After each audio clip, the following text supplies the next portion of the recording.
সম্মানিত সুধীমণ্ডলী, আমরা আজকে সূরা আহকাফ থেকে আলোচনা শুরু করব। আহকাফ শব্দের অর্থ বালুর টিলা, অসমতল ভূমি, আনডুলেটিং ল্যান্ড।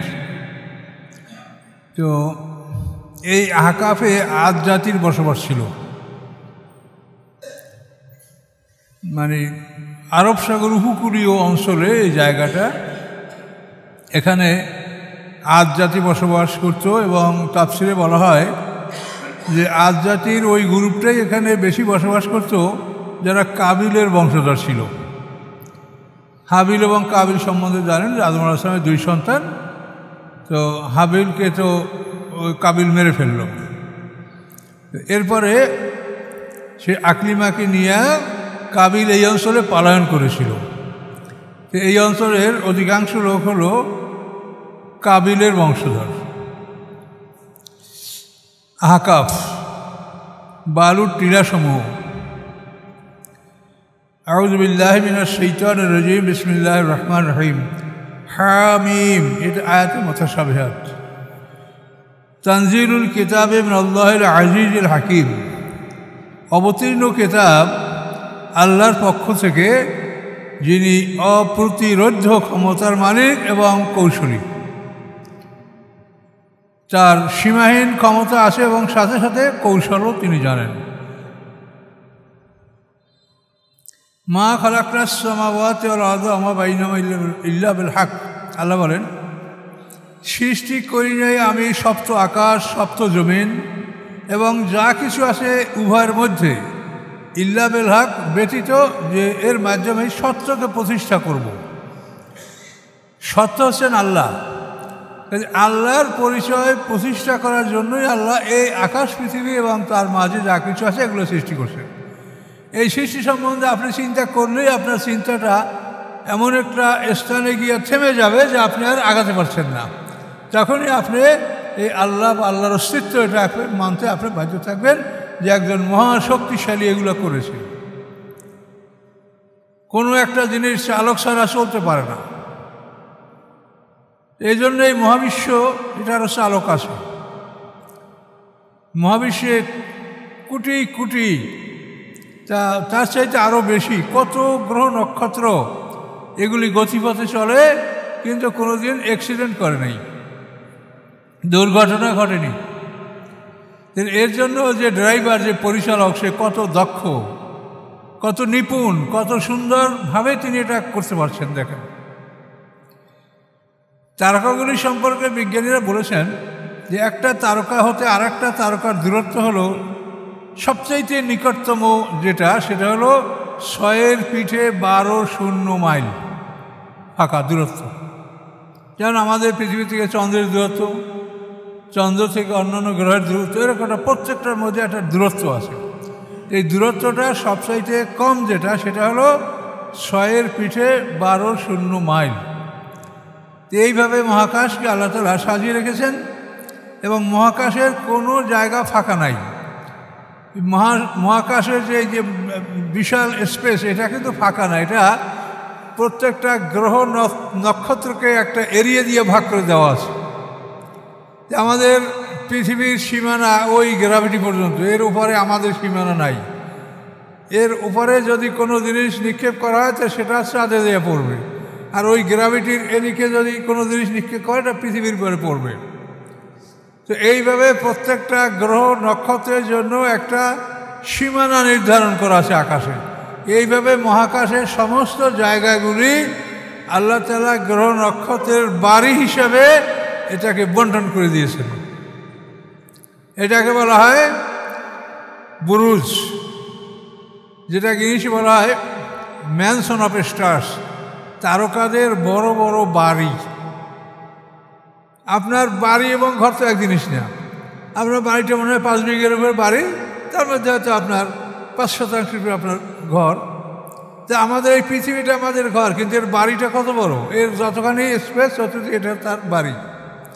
এইভাবে চাঁদের বাড়ি, চাঁদ যেখানে আছে তার চতুর্দিকে যে খোলা জায়গা, এটা তার বাড়ি। এইভাবে মহাকাশের সমস্ত জায়গাটা আল্লাহ রাব্বুল আলামিন গ্রহ নক্ষত্রের মধ্যে বন্টন করে রেখেছেন। তো এই যে মহাকৌশলী, তো এই জন্য তিনি বলেন যে আসলে এই আকাশ পৃথিবী এবং উভয়ের মধ্যে যা কিছু আছে এটা আমি শুধু সত্যকে প্রতিষ্ঠা করার জন্য আমি এটা সৃষ্টি করেছি। এই সৃষ্টির মাধ্যমে আমরা আল্লাহর পরিচয় লাভ করব। পৃথিবীতে বড় বড় বড় শক্তিশালী লোক অতীত হয়েছে, ফেরাউন, নমরুদ, এরকম বখতেনাসার। তো এরা কেউ বলে নাই যে আকাশ পৃথিবী আমি সৃষ্টি করেছি, এটা কিন্তু কেউ এই কথাটা বলে নাই। এটা আল্লাহ একাই বলছেন যে এটা আমার, আমি সৃষ্টি করেছি। এই আল্লাহ বলেন। আর একটা হলো আজালে মুসাম্মা, এই যে আমি সৃষ্টি করেছি এটা চিরস্থায়ী না, আজালে মুসাম্মা অর্থাৎ নির্ধারিত একটা সময়ের জন্য, আমার পরিচয়ের জন্য এবং নির্ধারিত একটা সময়ের জন্য। ওই সময়টা পার হয়ে গেলে এগুলির মৃত্যু ঘটবে। এখন সবগুলোর মৃত্যু একসঙ্গে ঘটবে না, পর্যায়ক্রমে এগুলির মৃত্যু ঘটবে। তা আল্লাহ বলেন দুইটা কথা বলছেন, বেল হক ও আজালে মুসাম্মা, সত্য প্রতিষ্ঠা করার জন্য এবং এগুলিকে নির্ধারিত সময়ের জন্য আমি সৃষ্টি করেছি। আমাদের এই পৃথিবী ধ্বংসের সময় আসবে, এটা কখন আসবে আমরা জানি যে হবেই হবে, এটা কিয়ামত। এভাবে অন্য গ্যালাক্সি কখন কোনটা ধ্বংস হবে, এই মহাবিশ্বে আমাদের গ্যালাক্সির মতো কত কোটি গ্যালাক্সি আছে, এগুলি সব আল্লাহর নিয়ন্ত্রণে এবং প্রত্যেকটা আল্লাহর জগৎ এবং প্রত্যেকটার মধ্যে আল্লাহর আদেশ জারি হচ্ছে। ইয়াতানাজ্জালুল আমরু বাইনাহুন, একটা পরিষ্কার করা আছে, এগুলির মধ্যে আমার আদেশ জারি হচ্ছে। যেমন আমাদের পৃথিবীতে আল্লাহর আদেশ জারি, এই আদেশনামা আল্লাহর আমাদের সামনে, এরকম প্রত্যেকটা জগতের জন্য আল্লাহ তাআলা বলছেন যে আমার আদেশ সেখানে জারি আছে এবং চলছে।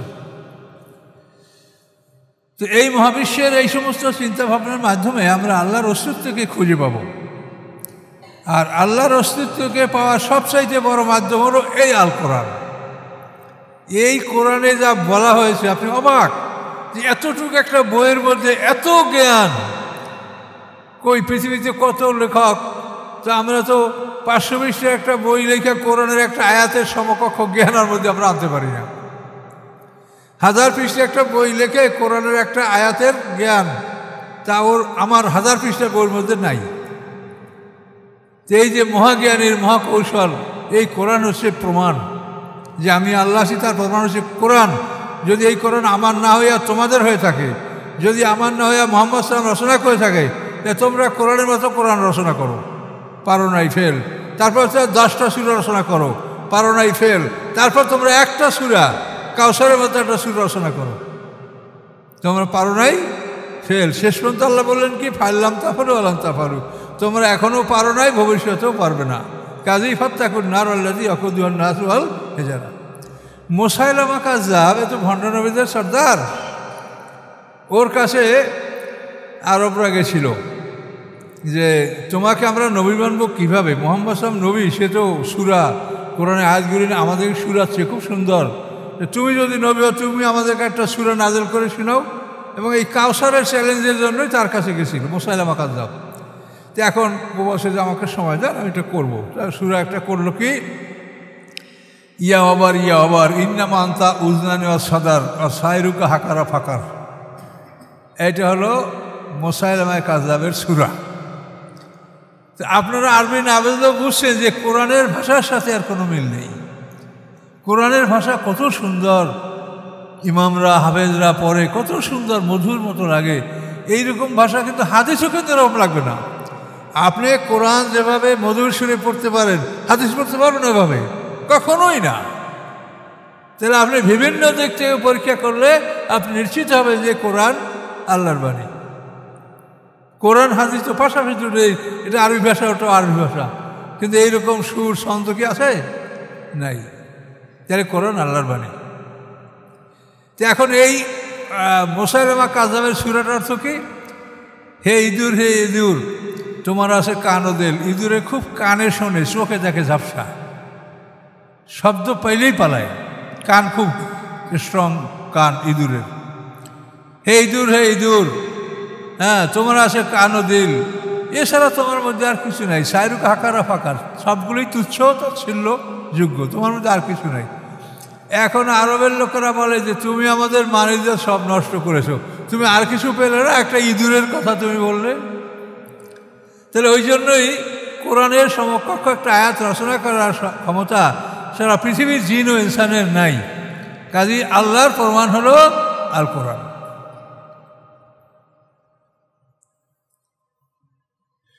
তাহলে এই আকাশ পৃথিবী চন্দ্র সূর্য একটা নির্দিষ্ট সময়ের জন্য সৃষ্টি করা হয়েছে।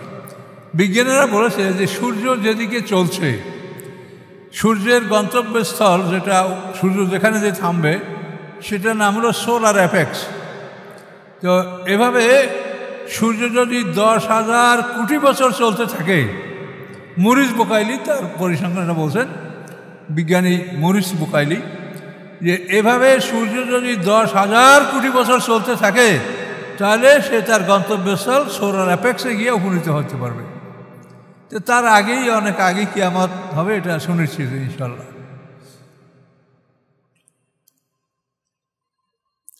তাহলে আল্লাহ বলেন আমার আকাশ পৃথিবী সৃষ্টি এবং এর মাঝে যা আছে এদের সৃষ্টি একটা মাত্র উদ্দেশ্য হলো যে এর মাধ্যমে আমার পরিচয় প্রতিষ্ঠিত হবে, এবং এটা আমি একটা নির্দিষ্ট সময়ের জন্য সৃষ্টি করেছি, এটা চিরস্থায়ী নয়। চিরস্থায়ী জগৎ পাবো আমরা দ্বিতীয় জীবনে, বিচারের পরে যখন দ্বিতীয় জীবনে আমরা পা রাখবো তখন আমরা চিরস্থায়ী জীবন পাবো, হয়তো জান্নাতে না হয় জাহান্নামে। এই দুটো ছাড়া কোনো জায়গা থাকবে না। আরাফ একটা মধ্যবর্তী জায়গা আছে, এটা কিছু সময়ের জন্য ওখানে কিছু নেককার বান্দারা যাদের নেকামল বদামল সমান তারা আরাফে থাকবে। আরাফ তো একটা সুরাই আছে, কিন্তু ওখান থেকে পরবর্তীতে তাদেরকেও বিনা হিসাবে জান্নাতে প্রবেশ করানো হবে। আরাফবাসীরা ওখানে থেকে যাবে না, ঠিকানা দুটোই, জান্নাত জাহান্নাম।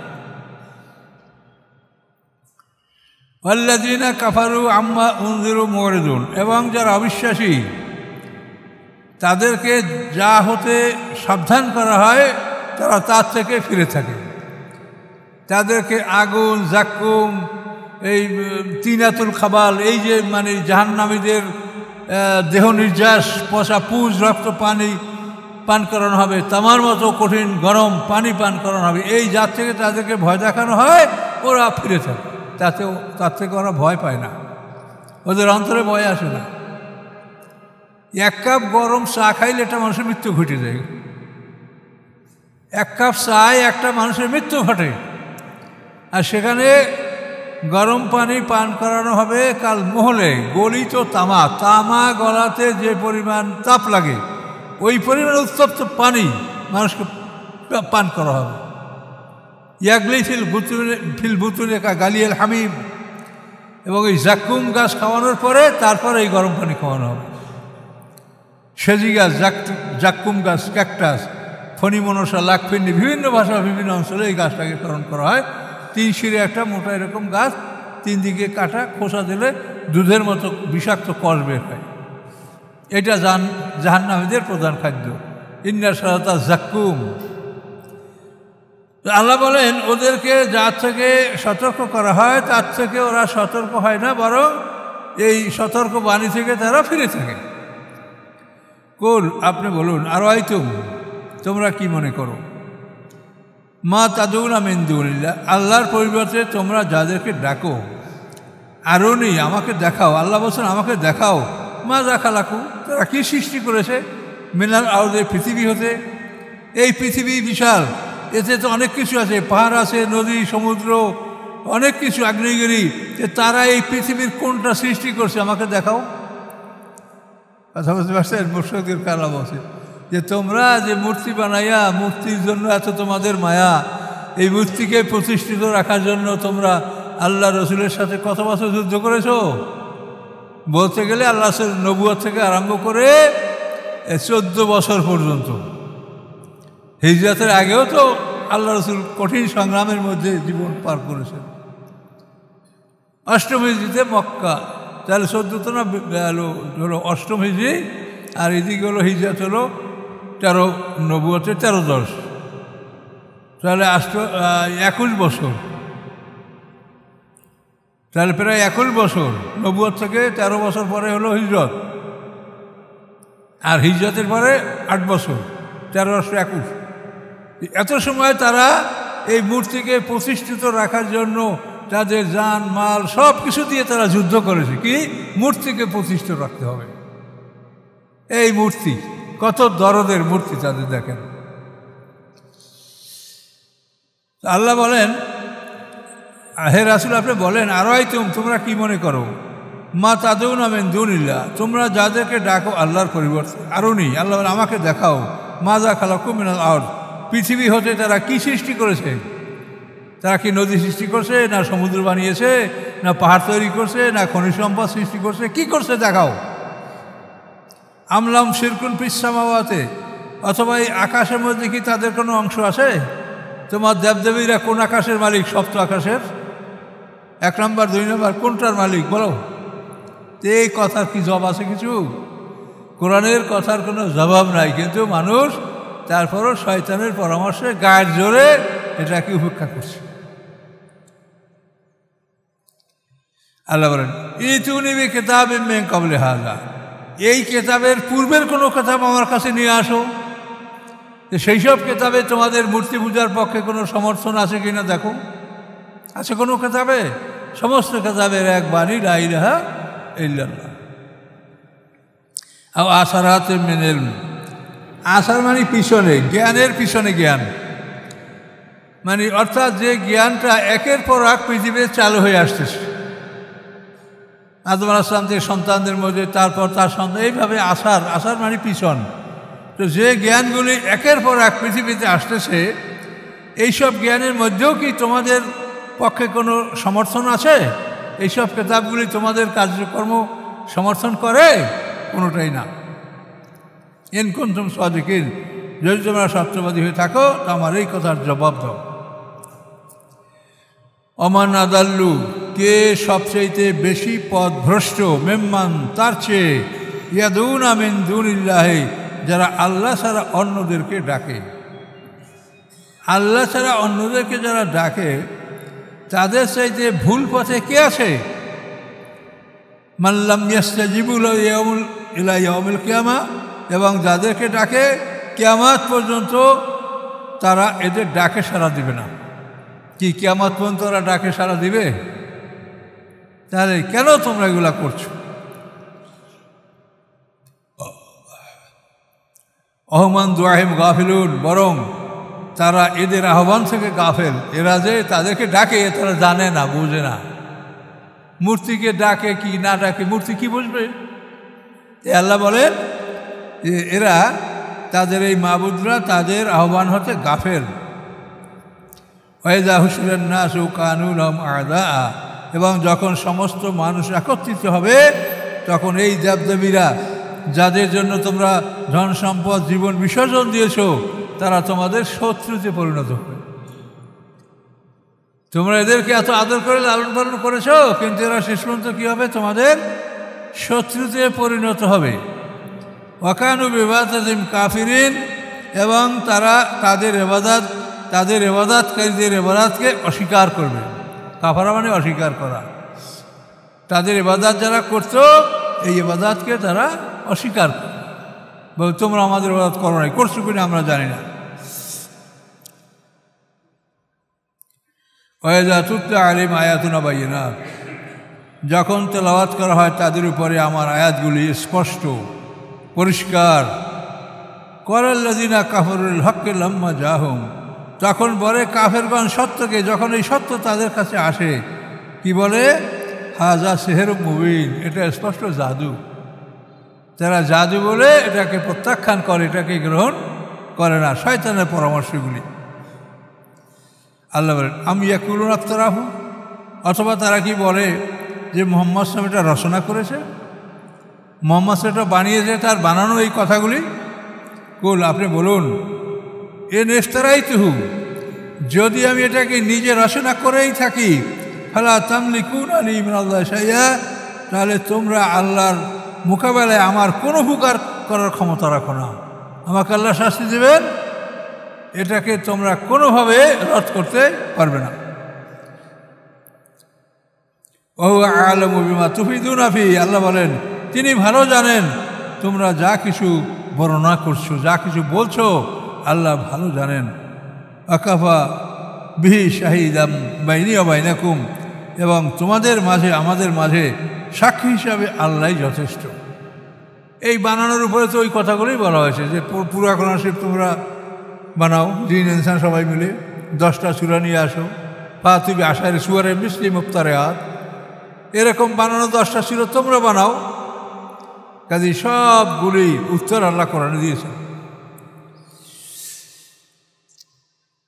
তাই আল্লাহ রসুল বলেন, কাফা বিহি শাহিদাম বাইনি ওয়া বাইনাকুম, আল্লাহ তাআলা সাক্ষী হিসাবে যথেষ্ট আমার মধ্যে এবং তোমাদের মধ্যে, হুয়াল গফুরুর রহিম, এবং তিনি অত্যন্ত ক্ষমাশীল দয়াময়।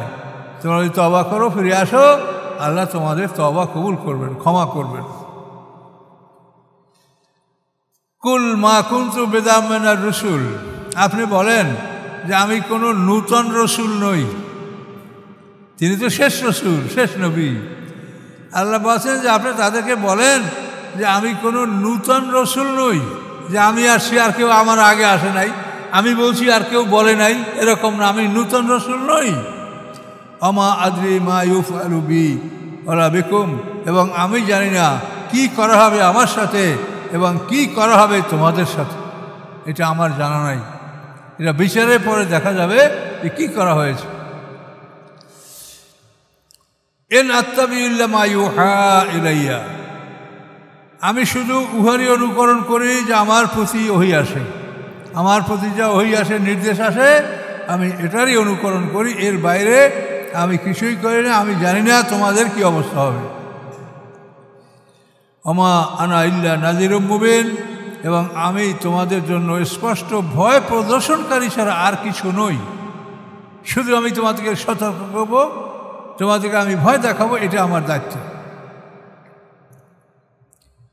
কুল, আপনি বলুন, আর আইতুম, তোমরা কি মনে করো, ইন কানা মিন ইনদিল্লাহ, যদি এই কোরআন আল্লাহর পক্ষ থেকে হয়ে থাকে, ওয়া কাফারতুম বি, এবং সেই কোরআনকে যদি তোমরা অস্বীকার করো, তাহলে তোমাদের কি অবস্থা হবে?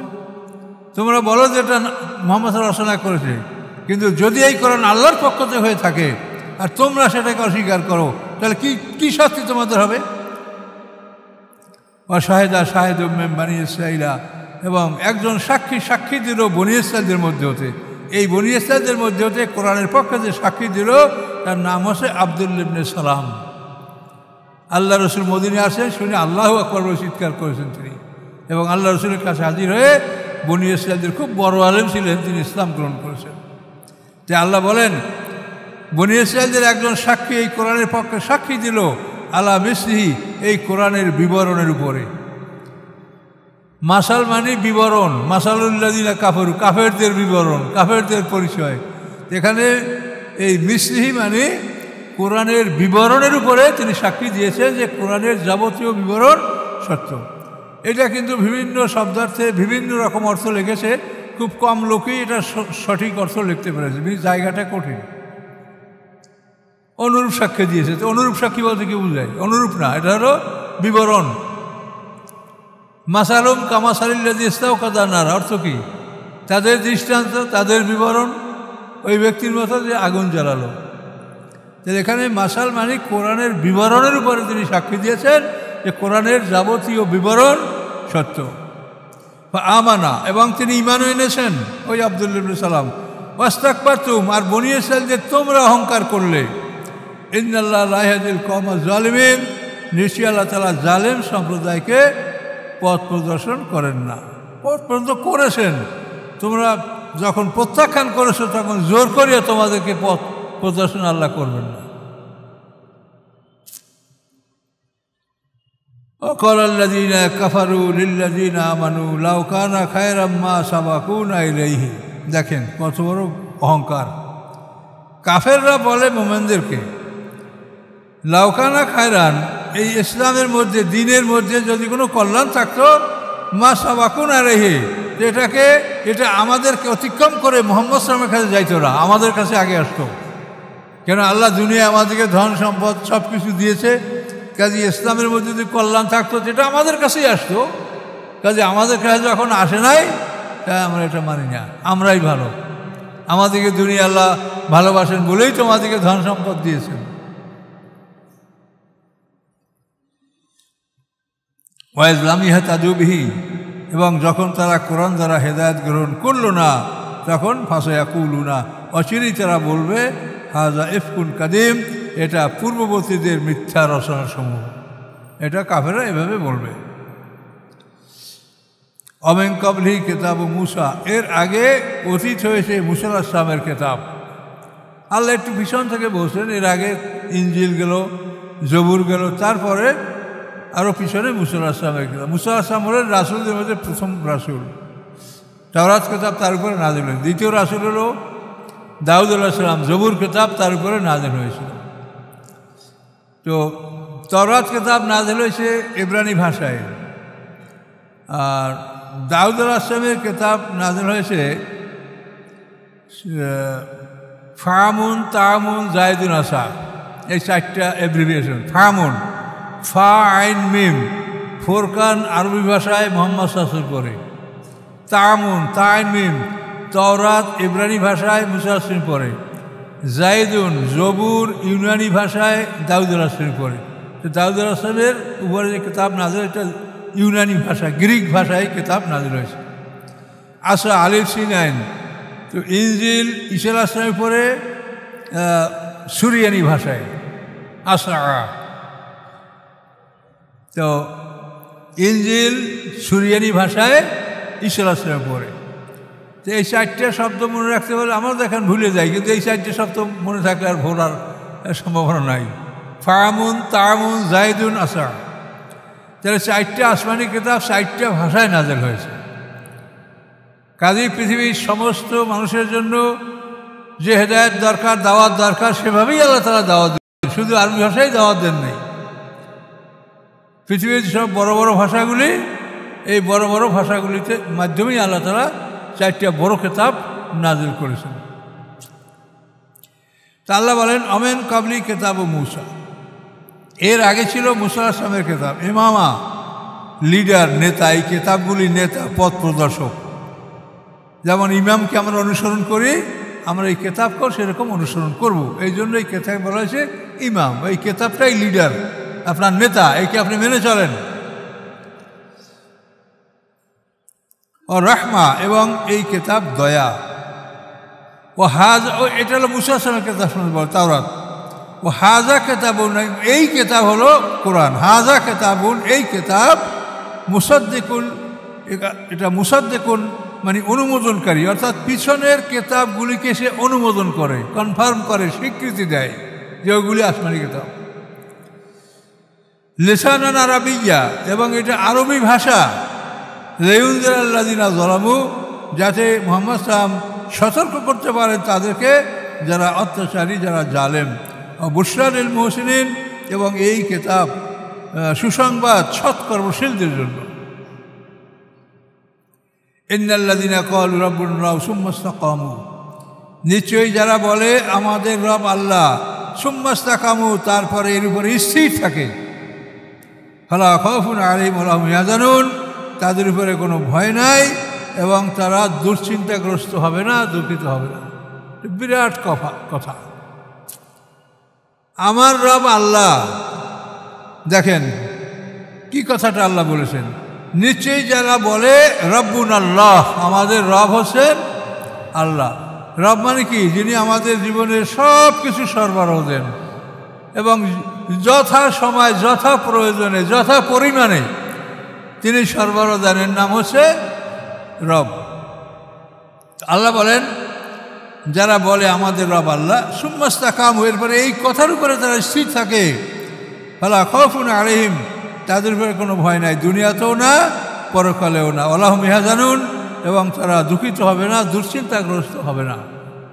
কিন্তু আমরা তো আল্লাহকে মানি, কিন্তু দুনিয়ার সব আসবাব, কার সাথে যোগাযোগ রাখলে আমার চাকরি ঠিক থাকবে, কার সাথে যোগাযোগ রাখলে আমার ব্যবসা ভালো হবে, আমাদের সব দুনিয়াকে ঠিক রেখে তারপর যদি সময় পাই আমরা ইসলাম করি। কিন্তু এটা তো ঠিক না। আল্লাহ যে বলছেন যে তুমি একমাত্র আল্লাহকে রব বলে তারপর স্থির থাকো, এবং সেটা আপনি আমি একজন থাকলে হবে না, এইভাবে একটা বিরাট দল থাকতে হবে পৃথিবীতে, তাহলেই ইসলাম জয়যুক্ত হবে, তা নাহলে হবে না।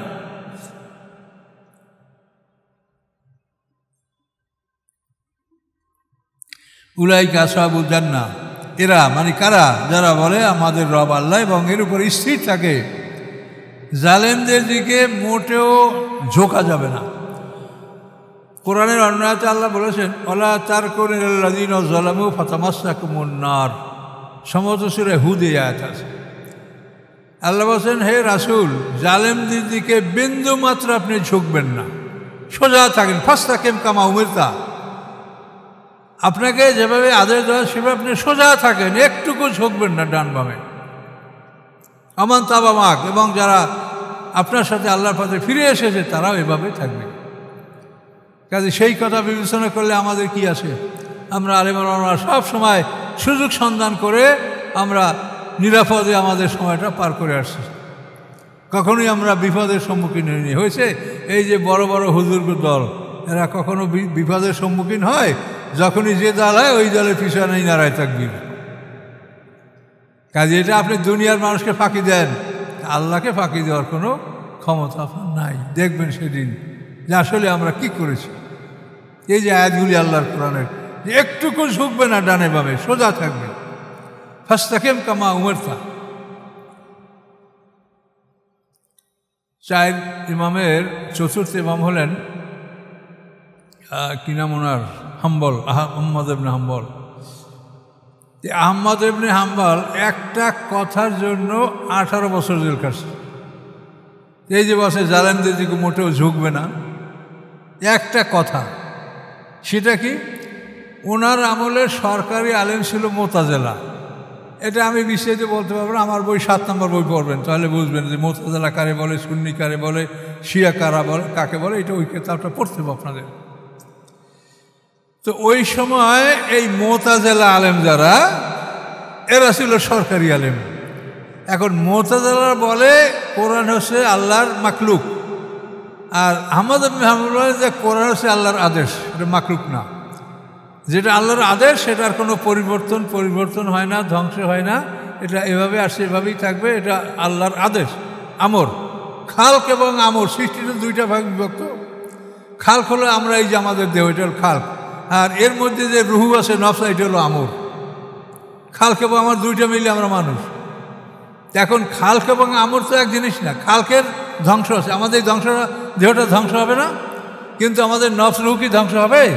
তো এটা হচ্ছে আমর। এই কোরআন হচ্ছে আমর, এটা ধ্বংস হবে না, পরিবর্তন হবে না, একভাবেই থাকবে। কাজে এটাকে উনি বলছেন যে এটা আমর, এটা খালক না। আর ওরা বলছে না, এটাও আল্লাহর সৃষ্টির খালক।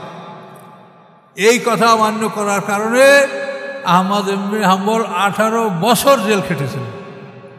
তাহলে এরাই ঠিক এই কোরআনের আয়াত মেনেছেন যে রব্বুন আল্লাহ বলে ওর উপরে থাকো, জালেমদের দিকে একটুকু ঝুঁকো না। এই দৃষ্টান্ত তারা পৃথিবীতে রেখে গেছেন। ইমাম আহমদ ইবনে হাম্বল 241 হিজরিতে তিনি ইন্তেকাল করেছেন, সর্বশেষ তাবি।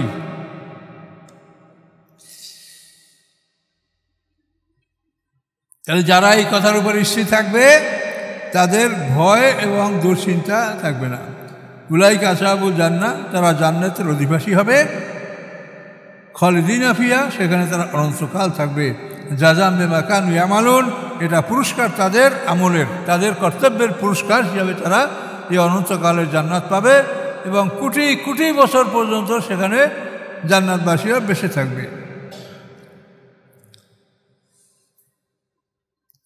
ওয়াসাইয়াল ইনসান আলী ওয়ালিদাইহি ইহসানা, আল্লাহ বলেন আমি আদেশ করিস কি মানব জাতিকে তার পিতামাতার প্রতি সদ্ব্যবহার করার জন্য, সদয় হওয়ার জন্য। পিতামাতার প্রতি সদ্ব্যবহারের জন্য আল্লাহ আদেশ করেছেন। কেন? হামালাতু উম্মুহু কুরহান, মা তাকে বহন করেছে অনেক কষ্ট করে। আমাদের মা আমাদেরকে অনেক কষ্ট করে পেটের মধ্যে বহন করেছে। এই অবস্থায় তার চলা ফেরা, ওঠা বসা, রান্না বান্না, সংসারে সব সেবা যত্ন করা, তারপরে মায়ের আরও সন্তান আছে তাদের যত্ন নেওয়া, এরপরে পেটের সন্তান নিয়ে কষ্ট করা। এই তো মায়েদের কষ্টটা সীমাহীন কষ্ট পৃথিবীতে। এই জন্য আল্লাহ বলেন যে আমি মানুষকে পিতামাতার প্রতি ইহসান করার জন্য, সদাচরণ করার জন্য আদেশ দিয়েছি। বহন করেছে তার মা কুরহান, অনেক কষ্ট সহকারে। ওয়াদায়াতু কুরহা, এবং তাকে প্রসব করেছেন অনেক কষ্টের মাধ্যমে। ও হামলু ও ফেসালু সালাসুনা শাহরান, এবং তার হামল এবং ফেসাল অর্থাৎ গর্ভে ধারণ এবং দুধ পান করানো 30 মাস। 30 মাসের মধ্যে দুধ পান এবং গর্ভধারণ। তাহলে দুধ পান যদি আপনি 24 বছর সন্তানকে করান, তাহলে সেই ক্ষেত্রে যে সন্তান 6 মাসেও সন্তান ভূমিষ্ঠ হতে পারে, 6 মাসে যদি সন্তান ভূমিষ্ঠ হয় সেই সন্তান, তাহলে 30 মাসে কত বাকি থাকে? 24। তাহলে এই 24 মাস 2 বছর এই সন্তানের দুধ পাওয়ার একার পুরা তার অধিকার। 6 মাসে জন্মেছে, তাহলে 24 মাস দুধ খাবে, তাহলে এই 30 মাস পূর্ণ হবে। এখন এর যে সামনে গণতে যান, মানে যদি কেউ 7 মাসে জন্মগ্রহণ করে, তাহলে আপনি 30 থেকে 7 বাদ দেন, কত থাকবে? ওই কয় মাসে দুধ খাবে। এভাবে যদি সে 10 মাসে জন্মগ্রহণ করে, তাহলে 30-এ কত থাকে? 20। তাহলে সে 20 মাস দুধ পান করবে। এইটা কিন্তু এখান থেকে হিসাব বাইর করা হয়েছে।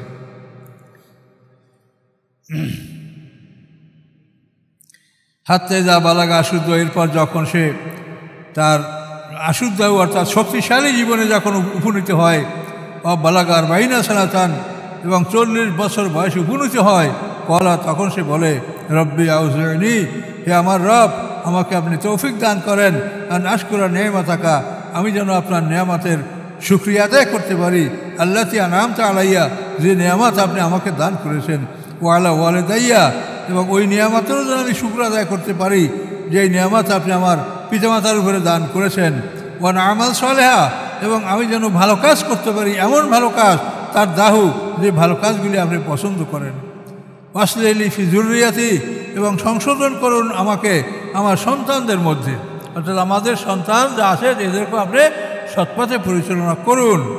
ইন্নী তুবতু ইলাইকা, আমি আপনার দিকে ফিরে আসলাম, ইন্নী ওয়ান্নানি মিনাল মুসলিমিন, এবং আমি আত্মসমর্পণকারীর একজন। এভাবে সে দোয়া করে আল্লাহর কাছে। এটা আল্লাহ এই দোয়া শিখিয়ে দিয়েছেন, এইভাবে আপনারা আমরা আল্লাহর কাছে দোয়া করব। আল্লাহ বলেন উলাইকাল্লাযীনা তাকাব্বালু আনহুম আহসানা মা আমিলু, এই সমস্ত মানুষ থেকে আল্লাহ বলেন আমি গ্রহণ করব তার উত্তম আমলগুলি, উত্তম আমলগুলি আমি গ্রহণ করব, ওয়া নাতাজাওয়াজু আন সাইয়্যাতিহিম, এবং তার ছোট ছোট অপরাধগুলি আমি ক্ষমা করে দেব। ফি আসহাবিল জান্নাহ, তারা জান্নাতের অন্যান্য সাথীদের সাথে তারা জান্নাতি হবে। ওয়াদা সিদক, আল্লাহর সত্য প্রতিজ্ঞা, আল্লাযী কানু ইউআদুন, যে প্রতিজ্ঞা, যে প্রতিশ্রুতি আল্লাহ তাআলা তাদেরকে দিয়েছেন।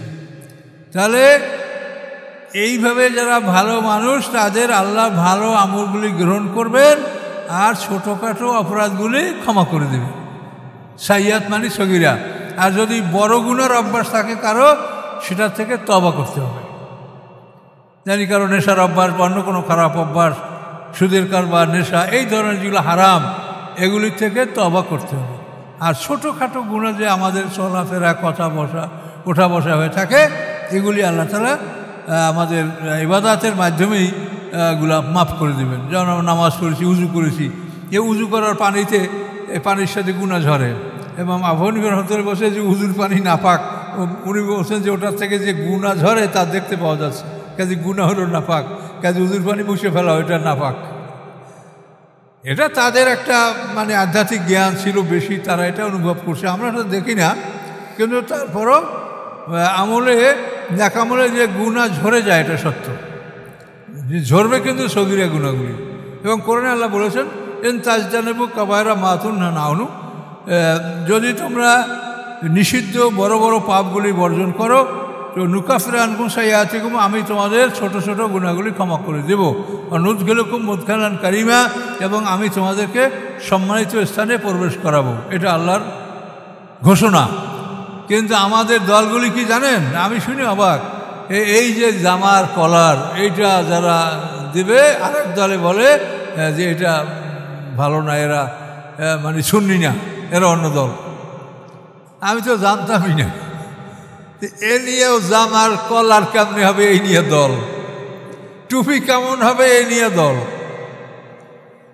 এগুলি আল্লাহ বলেন যে এগুলি যদি, অর্থাৎ যদি এর মধ্যে ভুল থাকে, ভুল তো নাই, আল্লাহ বলছেন যে কোনো পোশাক তোমার জন্য বৈধ করা হয়েছে। পোশাকের দুইটা উদ্দেশ্য, সতর ঢাকবে, সৌন্দর্য বাড়াবে। তবে বিধর্মীদের ধর্মীয় পোশাক তোমাদের জন্য নিষেধ করা হয়েছে। বিধর্মীদের ধর্মীয় পোশাক কথাটা বলেন, যে পোশাক পরে হিন্দুরা ওদের পূজা কীর্তন এগুলা করে, এক ধরনের ওই মানে লাল ধরনের, লালও না আবার ঠিক গোলাপিও না, ওই ধরনের একটা রঙিন কাপড়, এটা তাদের ধর্মীয় পোশাক। আবার খ্রিস্টানদের যে ক্রুশ বিদ্রোহ তাদের টাই বা পোশাক, এগুলি ধর্মীয় পোশাক। কোনো জাতির বিধর্মীদের ধর্মীয় পোশাক আপনাকে নিষেধ করা হয়েছে, কিন্তু এমনি সৌন্দর্যের কোনো পোশাক এটা নিষেধ না। আপনি যা পরেন তাই পরেন, উদ্দেশ্য থাকবে পোশাকের সতর ঢাকা, সৌন্দর্য বর্ধন করা। আর একটা লেবাস হলো লেবাসুত তাকওয়া, সেটা রক্ষাকারী পোশাক, যেই পোশাকে আপনাকে যুদ্ধের মাঠে হেফাজত করবে, রক্ষা করবে, এটার নাম হচ্ছে লেবাসুত তাকওয়া। আর আমরা মনে করি লেবাসুত তাকওয়া লম্বা জামা, আমরা তো ছোটকালে তাই বুঝেছি, কিন্তু এখন কোরআন পড়ে দেখি যে না, 100% ভুল। লেবাসুত তাকওয়া মানে রক্ষাকারী পোশাক। সূরা নামলের মধ্যে একটা ডাইরেক্ট বলা আছে, তাকিকুম বাসাকুম, এমন পোশাক যেই পোশাক যুদ্ধের মাঠে তোমাদেরকে রক্ষা করে। তা লেবাসুত তাকওয়া হলো যুদ্ধের পোশাক, বুলেট প্রুফ পোশাক, লৌহ পোশাক, লৌহ বর্ম, এগুলো হচ্ছে লেবাসুত তাকওয়া। আর আমরা পরে এটা হলো লেবাসুত জিনা, সৌন্দর্যের পোশাক।